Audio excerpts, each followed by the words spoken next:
Group టూకి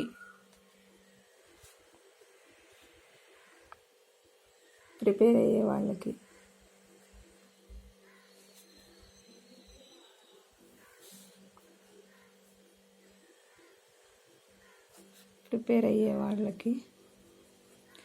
ఇది ఒక మోటివేషన్ వీడియో అండి.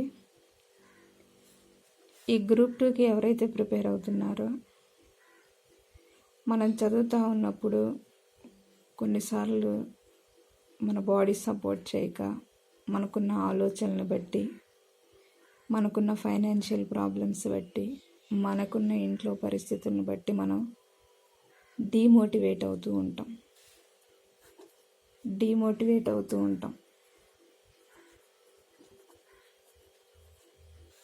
ఇలా డీమోటివేట్ అయినప్పుడు మీరు చేయాల్సింది ఒక్కటే.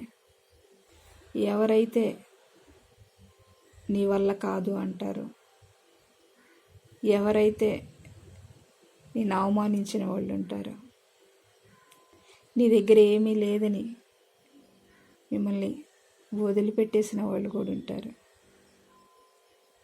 అలాంటి వాళ్ళ ముందు మనమేంటో మనం నిరూపించుకోవాలి. అంటే వాళ్ళ దగ్గర నిరూపించుకోవాల్సిన అవసరం మనకు లేదు. అలా చేసిన వాళ్ళకి మనం చెప్పే ఒకే ఒక్క సమాధానం మన సక్సెస్ తప్ప ఇంకొకటి లేదు వాళ్ళకి ఆన్సర్. ఆ క్వశ్చన్కి ఆన్సర్ ఏంటి అంటే, మనల్ని అవమానించిన వాళ్ళు, మనల్ని వదిలిపెట్టేసిన వాళ్ళు, అనేక మాటలు అన్న వాళ్ళకి ఒకే ఒక ఆన్సర్ మన సక్సెస్ అన్నమాట. గ్రూప్ 2 జాబ్ అనేది చాలామంది అది ఒక కళ అన్నమాట. ఎందుకంటే ఒక గెజిటెడ్ పోస్ట్, ఒక గ్రూప్ 2 జాబ్ అంటే, ఒక గెజిటెడ్ పోస్ట్ రావడం అంటే అంత ఈజీ ఏం కాదు. మనం డీమోటివేట్ అయినప్పుడల్లా మనం చేయాల్సిన పని ఏంటి అంటే, మనల్ని ఎవరైతే మన మనసుకి గాయం కలిగించారో, ఎన్ని మాటలు అన్నారు, ఆ గాయాన్ని మోసుకుంటూ నువ్వు బతకడం కాదు, ఆ గాయాన్ని అలా పెట్టుకొని నువ్వు బతకడం కాదు, ఆ బాధని, ఆ బరువుని మోసుకుంటూ బతకడం కాదు.